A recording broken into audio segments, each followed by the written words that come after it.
ఎలాంటి పరిశ్రమ కావాలి? ఎందుకంటే ఇక్కడ జూట్ మిల్లు మూతపడిని, చెరకు పరిశ్రమలు మూతపడిని, మీ జిల్లాలోన ఇన్ని మూతపడిన తర్వాత ఇంకా ఎలాంటి పరిశ్రమలు రావాల్సిన అవసరం ఉంది? పరిశ్రమలు అనేవి ఏంటంటే ఎందుకు మూతపడుతున్నాయని మీరు చూస్తే ఖచ్చితంగా ప్రభుత్వం తాలూకా వాళ్ళకి రాయితీలు కానీ వాళ్ళని లాభాల్లోకి తీసుకొచ్చే విధంగా కానీ ఏ ప్రభుత్వం ప్రయత్నించలేదు.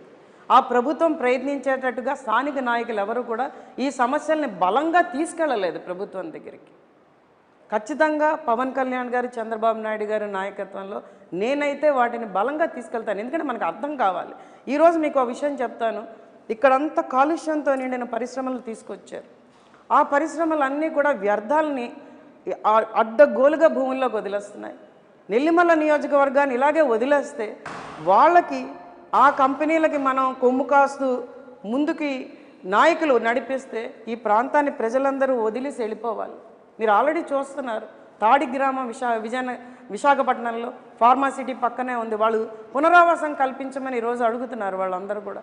అలాగే తయారవుతున్నది పైడి భీమవరం, ఆ బెల్ట్, అల్లాడపాలెం, ఆ ప్రాంతం అంతా కూడా మనం ఏం చేస్తామో కూడా తెలియని పరిస్థితికి వెళ్ళిపోతున్నాయి.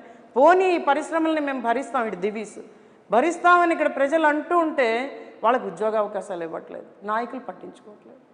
2019 ఎన్నికల్లో నాకు పేపర్ మీద రాసి చూపించారు ప్రజలు.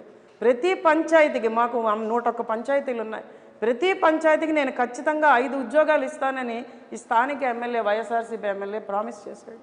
కానీ ఈరోజు దాకా ఒక్క ఉద్యోగం లేదు, ఒక్క ఉద్యోగం లేదు.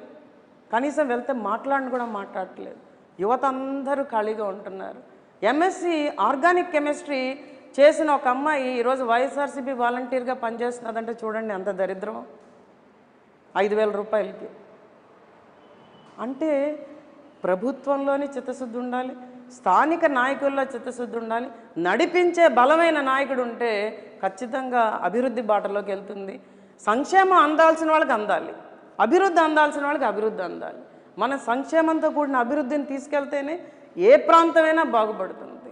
దానికి ఖచ్చితంగా నిర్దిష్టమైన ప్రణాళికలతో మేము ముందుకెళ్తున్నాం. మన నియోజకవర్గంలో 4 మండలాల్లో 400